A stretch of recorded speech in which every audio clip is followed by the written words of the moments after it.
स्वागत है दोस्तों आपका एक और नई वीडियो में, ब्रांड न्यू वीडियो में। मुझे उम्मीद है जो भी मैं आपको समझाता जा रहा हूँ आप समझ पा रहे होंगे, और सिर्फ समझ ही ना पा रहे होंगे, आप अपने विवेक का इस्तेमाल करके हर एक पहलू को ध्यान से देख रहे होंगे। यकीन कीजिए दोस्तों, आप जैसा इस दुनिया में कोई नहीं, आप कर सकते हैं। अभी तक आज हमने पढ़ लिया था कि अमेरिका ने कैसे जापान पे बॉम्ब मार के दूसरा विश्व युद्ध खत्म कर दिया। उसके बाद दो ही सुपर पावर बची, उनमें ही अलग सा एक युद्ध होने लगा, कोल्ड वॉर उसे कहते हैं। कैसे आगे चल के धीरे धीरे इन्होंने क्यूबा को पकड़ लिया। क्यूबा में यूएसएसआर ने अपनी मिसाइल लगा दी, वो तो क्यूबा बच गया, वरना अमेरिका कर देता अटैक। ऐसे ही एक क्राइसिस कहलाया गया।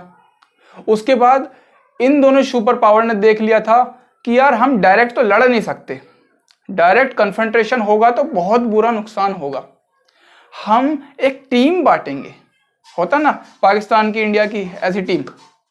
वेस्टर्न वाले हो गए अमेरिका के साथ, ईस्ट वाले हो गए अपने यूएसएसआर के साथ। इन्होंने पूरे विश्व को बांटना शुरू कर दिया। अब ये बांटते कैसे थे? अपनी विचारधाराओं के थ्रू। भाई तू कैपिटलिज्म है, आजा मेरे सिकंजे में। कम्युनिज्म है, जाओ, है ना। विचारधाराओं का युद्ध था इनडायरेक्टली। और मेन सिकंजा इनका कसा यूरोप में। देख लिया होगा जर्मनी में क्या हुआ था। भाई साहब आधा बांट दिया था जर्मनी को, बर्लिन वॉल खड़ी कर दी थी जर्मनी के अंदर। दिख रहा होगा आपको फोटो में। इस वॉल में जो है राजधानी थी अमेरिका के दूसरे वाले, जो अमेरिका पे हिस्सा गया था, क्योंकि एक हिस्सा वेस्ट वाला हिस्सा अमेरिका के कैपिटलिज्म को फॉलो करता था, ईस्ट वाला यूएसएसआर के कम्युनिज्म को। अब इन दोनों ने ये नहीं देखा एक देश है, विचारधाराओं से ही बांट दिया दो। वो तो इसके ऊपर से लोग कूद कूद के इसके अंदर जाते थे, इसे तोड़ने की कोशिश करते थे, फिर जाके ये तोड़ दी गई। अब दोस्तों ऐसे ही पूरे यूरोप में टीम बंटनी शुरू हो गई। अब क्या होता था, जो इनकी अलायंस बनती थी, अब उनमें छोटे देश शामिल होते थे तो उन्हें भी फायदा था। ऐसा नहीं कि बस शामिल हो जाओ। यार छोटे देशों को क्या चाहिए? छोटे देशों को चाहिए उन्हें यार एक सपोर्ट मिले, उन्हें एक मिलिट्री सपोर्ट मिले, है ना। अमेरिका के साथ आएंगे, अमेरिका बचाएगा ही तो सही। अब उन्हें एक इकोनॉमिक सपोर्ट मिले यार, पैसे देने के लिए। अमेरिका तो वैसे ही अपने चाल में फंसाता है। उन्हें एक अच्छा पार्टनर, उनके ऊपर एक पार्टनर मिले, है ना। अमेरिका का अच्छा सपोर्टर कौन है? और बड़े वालों को भी, जो बड़े सुपर पावर थे, महाशक्तियों को, उनको भी फायदा था। उनको फायदा क्या था? एक तो उनकी विचारधारा फैल रही थी छोटे दोस्तों में, दूसरा उनको एक एरिया मिल रहा था जहां पर वो अपनी मिलिट्री एक्सपेंड कर सकते हैं। जैसे कि यूक्रेन शामिल होने वाला था, यूक्रेन का भी एक एरिया मिल जाता अमेरिका को अपनी मिलिट्री लगाने का, लेकिन हुआ नहीं वो ऐसा। और उन्हें एक ऐसी जगह मिलती जहां से वो अपने दुश्मन को पर नजर रख पाए, है ना। वहां के रिसोर्सिस, वहां से इकोनॉमिक्स जो है मदद भी मिलती बड़ी शक्तियों को। तो बड़ी शक्तियां ये फायदा उठाना चाहती थी। ऐसा होता है दोस्तों, बड़ी शक्तियां जब भी लड़ती हैं तो उनका प्रभाव बहुत बड़ा होता है। आपके क्लास में जो भी प्रभावी व्यक्ति होगा, अगर उनमें और दूसरे प्रभावी व्यक्ति में थोड़ी नीच वीच होती है तो पूरी क्लास में फर्क पड़ता है, पूरी क्लास को पता चल जाता है। और एक कमजोर व्यक्ति जिसको कोई जानता नहीं है उनमें हो तो पता भी नहीं चलता, लड़ाई सुलझ भी जाती है। ये होता है प्रभाव। और ये तो दोनों ही महाशक्तियां थी। इन्होंने पूरे विश्व पर ये पूरा प्रभाव डाला। इन्होंने पूरे विश्व को 3 भागों में बांट दिया था। एक तो वो जो आपको पीले दिख रहे होंगे, अमेरिका नाटो वाले, है ना। एक रेड वाले वॉर्सो, एक आपको दिख रहे होंगे अलग तरीके के अदर कंट्रीज। तो ये नाटो वॉर्सो क्या था? अब हमें इतना तो पता है कि एक नरम दल होता है, एक गरम दल होता है। अब आपने फ्रेंड तो बना लिए, लेकिन उन फ्रेंड्स में कुछ ऐसे दोस्त भी आपको चाहिए जो आपके लिए जीने मरने की कगार पे खड़े हो, जीने मरने की कगार पर। अगर भाई हमें गांधी जी चाहिए तो हमें सुभाष चंद्र बोस की भी भूमिका चाहिए। अगर हमें डांडी मार्च करने वाला चाहिए तो हमें सॉन्डर्स को गोली मारने वाला भी चाहिए। तो ये दोनों की अलग अलग भूमिकाएं हैं। जैसे कि इन्होंने सोचा, अब हमने अपने अलायंस तो बना ही ली है, लेकिन कुछ ऐसा जो हमें मिलिट्री पावर दे, मिलिट्री सपोर्ट दे। उसका नाम रख दिया गया NATO, North Atlantic Treaty Organization. ये पूरे यूरोप के हिस्से वाले जितने भी देश थे उनमें फैला हुआ था। शुरू में ये बना था 4 अप्रैल 1949 में। 18 ही मेंबर थे। आज की डेट में इसके अंदर 30 मेंबर हैं, 28 यूरोपियन कंट्रीज हैं और 2 अमेरिका कॉन्टिनेंट की कंट्रीज हैं। नाटो का एक ही उद्देश्य है, हमें मारोगे हम सारे मिलके मारेंगे।